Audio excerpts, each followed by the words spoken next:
Good morning. Welcome back to Wake Up with Carlyn. So glad to have you with me today. This week's been an interesting one. I have definitely needed to take the space in the silence like we talked about in the last episode. There's just something a little like funky in the air, it feels.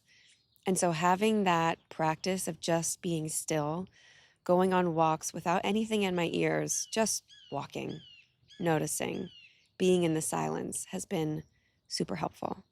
And I've also been doing the gateway meditations. I've done about 5 now. So I just want to tell you a little bit about how it's going and what it's like. So each one starts with these like kind of techno vibes, like computer sounds. And then it goes into just the kind of the vibration. And you have a voice that comes in and guides you how to do certain things. And in the first one, it's basically just an introduction to what you're going to be doing. There are 3 levels to the meditations. There's, I think, maybe like 10 or so meditations in each level. And once you feel like you've mastered that focus level of that section, then you can go on to the next ones. So the focus of focus level 10, which is the first one, why is it called focus level 10 instead of focus level 1? I don't know, whatever. You are supposed to, the whole goal is body asleep, mind awake. So you want your body to be totally out and your mind wide awake, which when you're super relaxed, it's kind of hard to stay awake because it's so easy just to like drift off into sleep, you know? If you're a meditator, maybe you know this. Okay, so you have these little digital sounds that come in, then you have the waves, and then they have you create a box, if you were to do it, I'm curious what your box looks like, which you don't have to do it, but if you do, let me know, I'm curious. So you create a box where you, at the start, you open a heavy lid and you put your physicality and your emotions and your worries inside this box, and then you close the heavy lid. And then you turn away from the box and kind of everything begins. So that's been kind of nice. After the first one, I was super relaxed, like, oh, this is going to be great. This feels fantastic. And then the third one, my whole body, when I do these, I notice that I do feel a little bit, I do feel detached from my body. Like moving my hand would be difficult, which is a good thing, which means it's working. Not in a bad way, in like a very safe, like, oh, I'm just so relaxed. Like my body is asleep right now. And in the third one, my body, like I felt like I was nothing physical. I was just a frequency wave. And my body was it literally felt like it was doing a wave. And it was timed with the frequencies that were in my ears, like vroom, vroom, vroom. I've not experienced anything like it before. It was pretty cool. So that was great.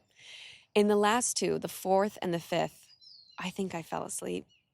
And something kind of interesting happened. Either I fell asleep and I went right into a dream, or I was like talking to someone.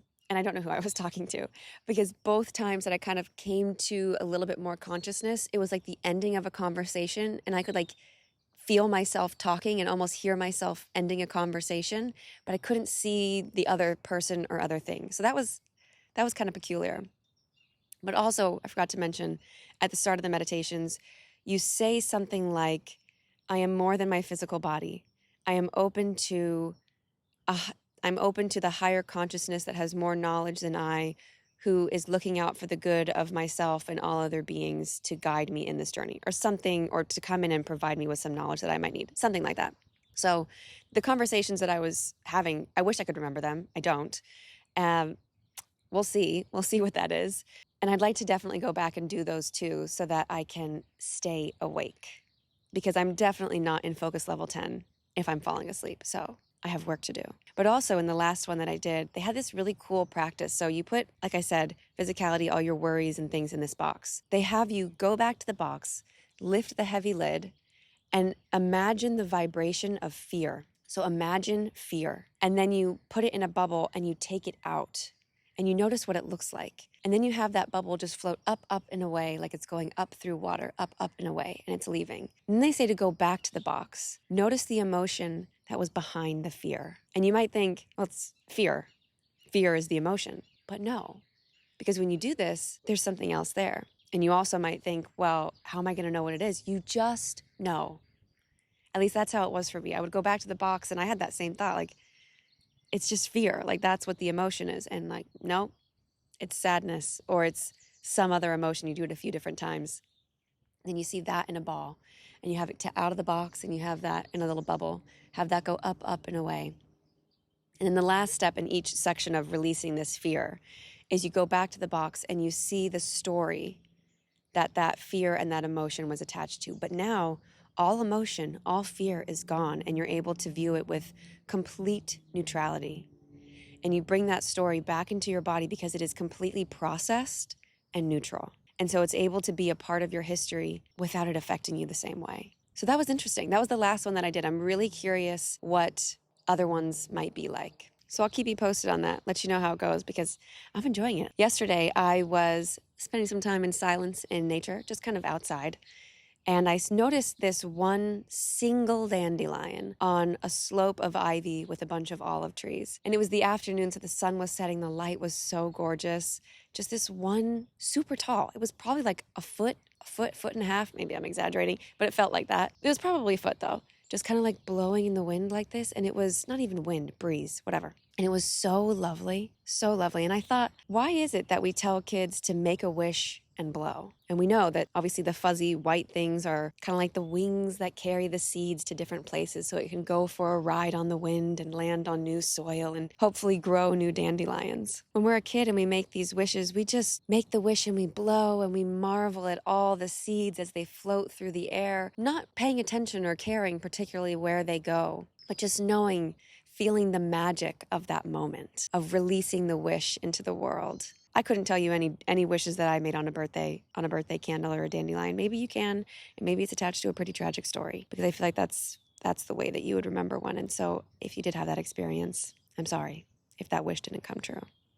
And this makes me think about our own life and the wishes and the dreams that we have for ourselves. Those aren't meant to stay inside of us. They're meant to be seen, be said, and then released. Because ultimately, we can't control everything. And maybe there's a lesson in there for us as adults. Can we do the same with our ideas, our wishes, and our dreams? Can we blow them gently into the world and trust that they will find fertile ground if they're meant to be? And maybe we ask ourselves, what are the wishes that we're holding inside that we haven't shared with the world, that we haven't shared with ourselves? Are there some that are there that we haven't spoken aloud because we haven't felt like it was okay, like it was possible? And this practice of letting the wish go makes me think of the kind of spiritual law, the Law of Detachment. I think this was maybe popularized by Deepak Chopra in his 7 Spiritual Principles book or something like that. But I'm pretty sure it's alive throughout all sorts of religious and mystical traditions. Basically, the gist of it is the same thing. Make your intention, your dream known, and then let it go. Let it go completely out of your mind. Detach from it entirely. The law of detachment is so powerful because when we cling to our desires, our hopes, and our dreams, then we reinforce the lack of it. We're focusing on, this is something that I don't have, and it's something that I want to have. And so we just reinforce in our subconscious mind that we don't have that thing, we don't have that thing, we don't have that thing.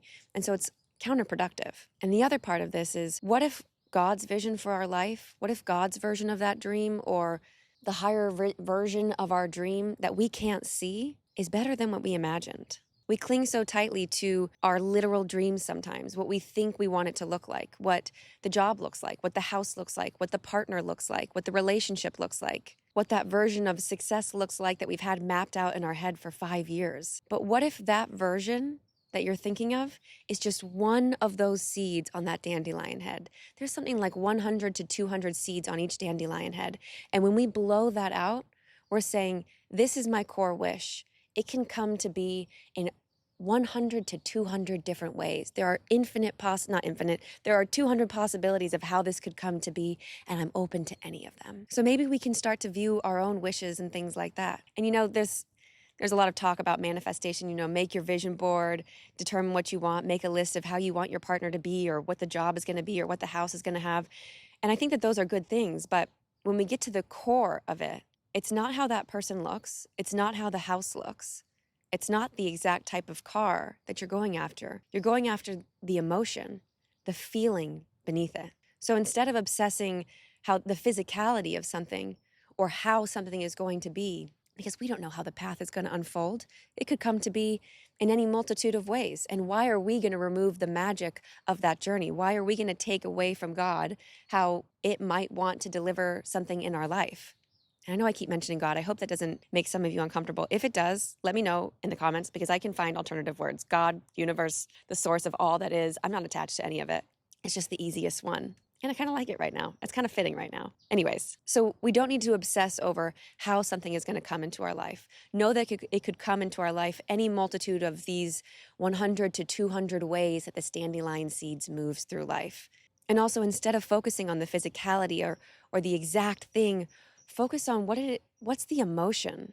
What's the feeling that you're actually desiring to experience? Because ultimately, that's what you're really after. If you're honest with yourself, that's what you really want. It's not the job title. It's the feeling of being purposeful, perhaps. And it's not the person. It's not that physical look of that person. It's the feeling of being fully seen, fully known, and fully loved. Being adored and cherished and celebrated for all that you are. When we attach too tightly to the form or how something is supposed to look, we might miss the very opportunity we've been waiting for because it doesn't look how we expected it to look. And what a shame that would be.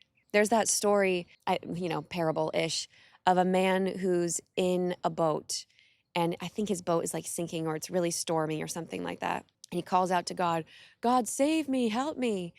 And another boat comes by and is like, here, come get on my boat, whatever. And the guy says, no, God's got me, whatever.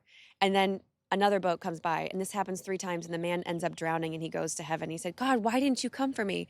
And he says, I sent you 3 boats. Why didn't you get on one of them? That was me that sent those to you. And this is how, if we get attached to a vision of how something's supposed to look, if we have expectations of what we think something is supposed to look like or how it's supposed to sound, then we could miss the gift that's been given to us. So let's detach from how something is going to come to us, when it's going to come to us, and what it's going to look like. Let's leave room for it to be better than we can imagine. And be open to, it could be different than I thought. But focus on that feeling that we want to experience. Because that's ultimately what will fulfill us. It's that feeling.